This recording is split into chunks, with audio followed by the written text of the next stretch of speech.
அப்பா, பாக்குவத்துல மாத்திட்டீங்க, எல்லாருக்கும் பத்திரிக்கையும் கொடுத்துட்டீங்க.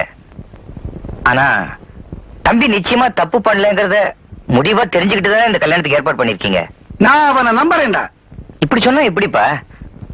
தம்பி ஒருவேளை தப்பு பண்ணியிருந்தா அந்த பொண்ணு வீட்டுக்குள்ள வந்து பேசியிருக்கணும். ஏன் வீதிக்கு போச்சு? அவன் முதல்ல இந்த வீட்டுக்குள்ளதான் வந்தா. ஆனா அவளுக்கு இங்க நியாயம் கிடைக்கலையே. மறுபடியும் இந்த வீட்டுக்கு வந்திருக்கணும். இப்போ அரிசி வாங்க ரேஷன் கடைக்கு போற, இல்லங்கிறான், விட்டுருவியா? அடுத்த நாளைக்கு மறுபடியும் போல. அதே மாதிரிதான் வாழ்க்கையும். அவ மறுபடியும் இந்த வீட்டுக்கு வந்து நம்ம கிட்ட கேட்டிருக்கணும்.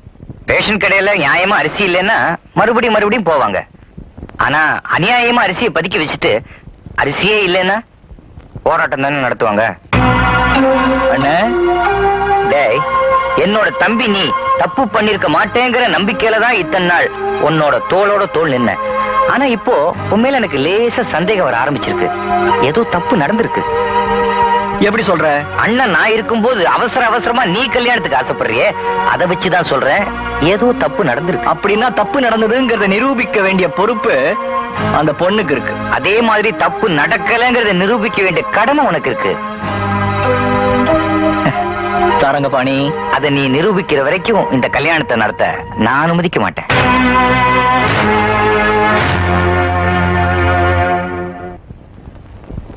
இப்பதான்டா போய் எல்லாருக்கும் கல்யாண பத்திரிகை வச்சுட்டு வர்ற. இந்த கல்யாணம் நடக்கலன்னா என் மானமே போயிடும். ஏற்கனவே அந்த பொண்ணோட மானம் தம்பினால போயிடுச்சுன்னு தானே போராட்டம் நடத்திட்டு இருக்கா. அவளுக்கு என்ன பதில் சொல்றீங்க? சாரங்கபாணி, எப்போ அந்த பொண்ணு உன் மாமன் கூட கூட்டு சேர்ந்ததோ அப்பவே புரியல அவ ஒரு தில்லு முள்ளு புழுகுண்ணி முட்டை. அப்ப நாளைக்கு பூவிராசம் உமா கல்யாணம் நடக்கும். ஆமா. என்ன மன்னிச்சிருங்கப்பா, மாமா போலவே எனக்கு இந்த கல்யாணத்துல இஷ்டம் கிடையாது. அதனால நானும் இந்த கல்யாணத்துல கலந்துக்க மாட்டேன். அப்போ நீயும் உன் மாமன் கூட சேர்ந்துட்ட? இல்லப்பா, நியாயத்து பக்கம் சேர்ந்துட்டேன். அவ்வளவுதானடா. போடா, எக்கேடு கெட்டு போ. என்ன மதிக்காத நீ இருக்கா இந்த வீட்டுல? வீட்டை விட்டு வெளியில போடா.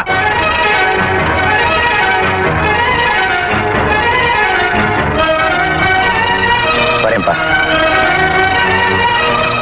பூலிராசா, அவன் பாடுறா, உன் மாமனை நம்புறா, ஒன்ன நம்ப மாட்டேங்கிறான்.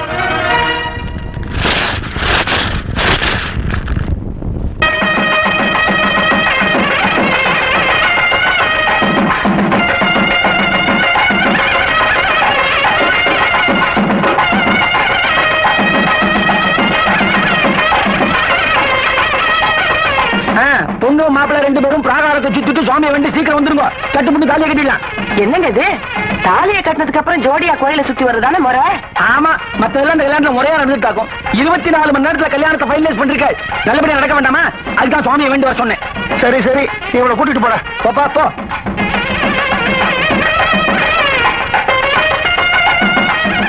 நீங்க எங்க போறீங்க? எனக்கு இந்த கல்யாணத்துல ரொம்ப பயமா இருக்கு. முதல் கடவுள் விநாயகர், அவரை நான் வேண்டி வந்துடுறேன். என்ன சாமி, என்னாச்சு? நீங்க சொன்ன மாதிரியே தாலி கட்டுறதுக்கு முன்னாடி பொண்ணையும் மாப்பிளையும் தனியா அனுப்பிச்சுட்டேன். அது போதும். ஏன்னா மத்த விஷயங்களை என் பொண்ணுகிட்ட நான் நல்ல விவரமா சொல்லி கொடுத்துருக்கிறேன். அவ ஜமாச்சிருவா. அத்தா, நான் உங்ககிட்ட தனியா பேசணும்னு வந்ததுல இருந்து துடிச்சிட்டு இருந்தேன். சந்தர்ப்பமே கிடைக்கல. நல்ல வேளை நம்ம 2 பேரும் தனியா அனுப்பின நல்லதா போச்சு. கல்யாணத்துக்கு முன்னாடி அந்த உண்மையை உங்ககிட்ட சொல்லனா என் மண்டையை வெடிச்சிடும். என்னமா? கல்யாணத்துக்கு அப்புறம் சொன்னா அது துரோகம். முன்னாடியே சொல்லிட்டா அது நியாயம். பீடிக்க வேண்டாம், நேரமாச்சு. விஷயத்த சொல்லு. எங்க கிராமத்துல நான் ஒரு பையனை காதலிச்சேன். அவனே என்ன காதலிச்சான். இந்த விஷயம் எங்க அப்பா அம்மாக்கு தெரியாது. கடைசியில தான் தெரிஞ்சது அவன் அயோக்கியன்னு. நான் அவன்கிட்ட இருந்து விலகிட்டேன். காதலிச்சேன்னா வெறும் காதல் மட்டும் தானே? வெறும் காதலா மட்டும் இருந்திருந்தா உங்ககிட்ட சொல்ல வேண்டிய அவசியம் இல்லையே. அதாவது சிரிச்சு ஜாலியா பேசியா? அதுக்கும் கொஞ்சம் மேல. அப்படியே கோவில் சினிமா அங்க எங்க போய் அவ்வளவு? அதுக்கும் கொஞ்சம் மேல. தொட்டுக்கிட்டு உரசிக்கிட்டு? இல்ல, அதுக்கும் கொஞ்சம் மேல. முத்தம் கித்தம் கொடுத்து கிளைமேக்ஸ் வரைக்கும் போயிட்டாத்தா.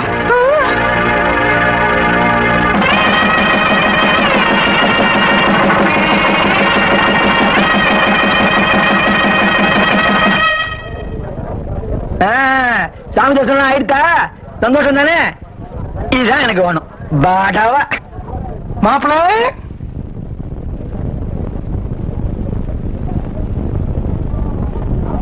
நீ எங்கடா இங்க வந்த? மாப்பிள்ள நான் 3 சபதம் போட்டேன். அதுல ஒரு சபதத்துல ஜெயிச்சிட்டேன். அத உங்ககிட்ட சொல்ல வேணாமா? அதுக்காக தான் வந்தேன். 3 சபதம் போட்டேன். ஆனா ஒரு சபதத்துல நான் ஜெயிச்சிருக்கேன். 2வது சபதத்துல இன்னும் 10 நிமிஷத்துல நான் ஜெயிக்க போறேன். நீங்களும் பெரிய ஆளு தானே மாப்பிள்ள? ஒரு சபதத்துல நீங்க ஜெயிக்க போறீங்க, ஒரு சபதத்துல நான் ஜெயிச்சிட்டேன். 3வது சபதம் தான் நான் எதிர்பாராதபடி திடீர்னு ஒரு டர்னிங் பாயிண்ட் எடுத்துருச்சு. என்னடா சொல்ற நீ? இன்னும் 15 நிமிஷத்துல உங்க வீட்டுக்கு ஏத்த மாதிரி இருக்கிற டென்ட்ல சாரங்கபாணிக்கு கல்யாணம். ஆனா பொண்ணுதான் நான் நினைச்சபடி நீலவேணி இல்ல. ஊரை கூட்டித்தான் மானம் பறி போயிடுச்சுன்னு சொன்னாலே அந்த ஊர்வசியத்தான் கட்டிக்குவேன்னு ஒத்த கால நிக்கிறான் சாரங்கபாணி. நானு நீலவேணி ராஜபாண்டி தேவர் 3 பேரும் எவ்வளவோ பேசி பார்த்தோம் சாரங்கபாணி கிட்ட. ஆனா வாழ்க்கை இழந்த ஒரு அபல பொண்ணுக்குத்தான் வாழ்க்கை கொடுப்பேன், அதனால ஊர்வசியத்தான் கல்யாணம் பண்ணிப்பேன் அப்படின்னு திட்டவட்டமா சொல்லிட்டான் சாரங்கபாணி. இன்னும் 15 நிமிஷத்துல கல்யாணம். எனக்கு ஊர்பட்ட வேலை இருக்கு. நான் வரட்டுமா? வாங்க வாங்க. மந்தத்தை ஆரம்பிச்சலாமா? தாலி எடுத்துக்கோ. மாங்கல்யம் தந்து. நான் இவளுக்கு தாலி கட்ட மாட்டேன். என்னடா சொல்ற? மற்றவ எதுவும் கேட்காதீங்க. நான் இவளுக்கு தாலி கட்ட மாட்டேன். மணவரையில உட்கார்ந்ததுக்கு அப்புறம் இப்படி சொன்னா எப்படிப்பா? எனக்கு வேற வழி இல்ல. என்னப்பா இது திடீர்னு? உங்க பொண்ணு திடீர்னு தானே எனக்கு சொன்னா. என்ன சொன்னா?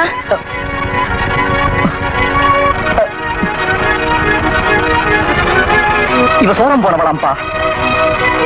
என்னடா சொல்ற? நான் சொல்லல, இவளே தான் சொன்னா. அத்தா என்ன வளர்றீங்க? நானும் வளர்றேன்.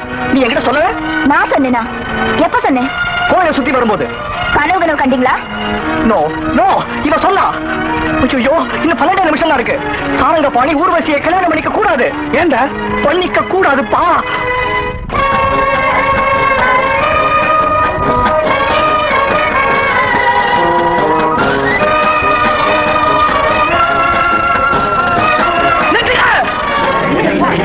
என்னடா இது கல்யாணத்துல அபசகுணம் மாதிரி? நீங்க மந்திரத்தை சொல்லுங்க. மாங்கல்யம். மந்திரத்தை சொல்லாதீங்க, நிறுத்து. நீ எப்படி என்ன இவளை கல்யாணம் பண்ணிக்கலாம்? ஏன் இவளை கல்யாணம் பண்ணிட்டானே? நீங்க மந்திரத்தை சொல்லுங்க. மாங்கல்யம். மந்திரத்தை சொல்லாதீங்க. ஊரை கூட்டி தான் கெட்டிட்டதா சொன்ன பொண்ணு என்ன இவ? இந்த மாதிரி ஒரு அபல பொண்ணுக்கு வாழ்க்கை கொடுத்தாதான் என் பேர் எல்லா பத்திரிகையிலும் வரும். மாங்கல்யம் தந்து நாமே. நீங்க மந்திரத்தை சொல்லுங்க. ஐயோ, நிறுத்துங்க. அண்ணன், நான் என்ன சொல்றேன்? நாளைக்கு அண்ணி நான் மரியாதையா கூப்பிட வேண்டாமா? அண்ணன் நானே ஏத்துக்கிட்ட பிறகு தம்பி உனக்கு என்னடா? அண்ணன் தான் மரியாதையா கூப்பிடணும்.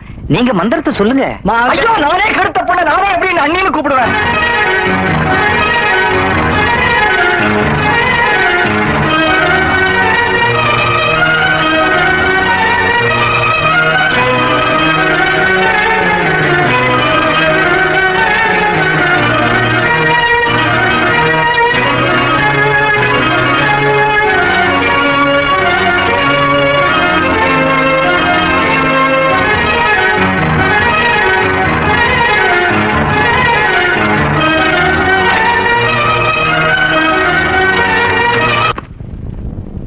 ராஸ்கல், நம்ப கூடாத உன்னை நம்பினேன் பாரு. என் புத்திய செருப்பால் அடிக்கிறேன்டா. சரகபாணி, நீ கீழே இறங்கி வாடா. போடா, நீ மேல போடா. அந்த பொண்ணு பக்கத்துல உட்கார்ந்து அவ கழுத்துல தாலியை கட்டுடா. மாப்பிள்ள, நம்ப கூடாத உங்க பிள்ளைய நம்பினீங்க, அது கூட பரவாயில்ல. ஆனா நம்ப வேண்டிய என் தங்கச்சியை நம்ப மாட்டேங்கிறீங்களே மாப்பிள்ள. ஒரு பாவமும் செய்யாத அவளை 12 வருஷமா தண்டிச்சிட்டு இருக்கீங்களே, இது நியாயமா மாப்பிள்ள?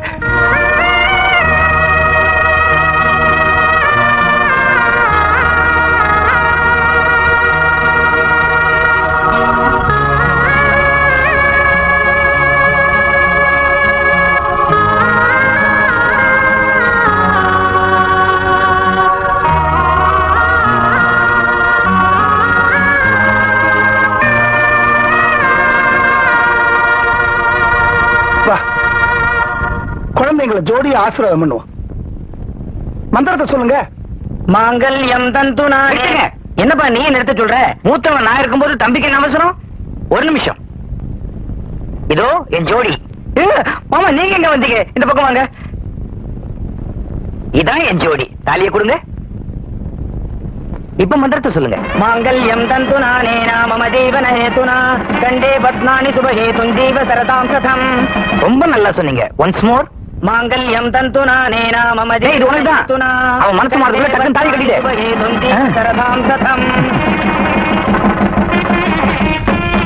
நல்ல வேலை, தம்பி மட்டும் சரியான நேரத்துக்கு வரல. நான் உனக்கு பதிலா அவ இடத்துல தாலியை கட்டிருப்பேன். அதான் கந்தசாமி மாமா கரெக்டா திட்டம் போட்டாரு இல்ல, அவர் திட்டம் என்னைக்கு தோத்துருக்கு. வாங்க அப்பா கிட்ட ஆசீர்வாதம் வாங்குவோம். நிறுத்துங்க. என்ன மாமா நீங்களுமா? இந்த கல்யாணத்தை நடத்தி வச்சதே காவி சட்டை கந்தசாமி தான். முதல்ல அவர்கிட்ட ஆசீர்வாதம் வாங்குறதா முறை. கரெக்ட். உங்க கல்யாணத்தை நடத்தி வச்சது கூட காவிச்சிட்ட கந்தசாமி தான். நீங்களும் முதல்ல அவர் காலில் விழுந்து ஆசீர்வாதம் வாங்குறதா முறை. மிஸ்டர் கந்தசாமி. மாமா. கந்தசாமி. மாமா. அங்கிள். மச்சான். அண்ணே. தெய்வநாயகி, நான் சொல்றது கேளு. என்ன விட்டு போயிடாத. எப்படி நம்ம பொண்ணு கல்யாணத்தை நான் நடத்தி வச்சிருவேன். நம்பு. இனிமேல இந்த மண்குதிரையை நம்பி ஆத்துல சவாரி பண்ண நான் தயாரா இல்ல. உங்களோட வாழ்க்கை நடந்தது போதும். பெத்த பொண்ணு கல்யாணத்தை நிறுத்திட்டீங்களே, நீங்களும் ஒரு மனுஷனா? என்னம்மா, அப்பா மேல உனக்கும் கோவமா? நான் உங்க பொண்ணுப்பா, நீங்க அம்மாவை பத்தி கவலைப்படாதீங்க. அம்மா எங்க போயிட போறாங்க? எவ்வளவு கோவம் இருந்தாலும் கிராமத்துக்கு தான் போவாங்க. நான் உங்களை சமாதானப்படுத்திக்கிறேன். எனக்கு என்ன வருத்தம்னா, உனக்கு ஒரு நல்ல இடத்துல கல்யாணம் பண்ணி பார்க்க முடியாத பஞ்ச பரதேசியா இருக்கேனே, அதம்மா வருத்தம். வருத்தப்படாதீங்கப்பா. ஊரார் பிள்ளையை ஊட்டி வளர்த்தா தன் புள்ள தானே வளரும்னு சொல்லுவாங்க. 3 பொண்ணு கல்யாணம் நடத்தி வச்சிருக்கீங்க. முருகன் என் கல்யாணத்தை நடத்த மாட்டாரா என்ன? நிச்சயம் நடத்தி வைப்பாருப்பா. அவனைத்தான் நம்பி ஆகணும். கும்பிட்டுக்குமா.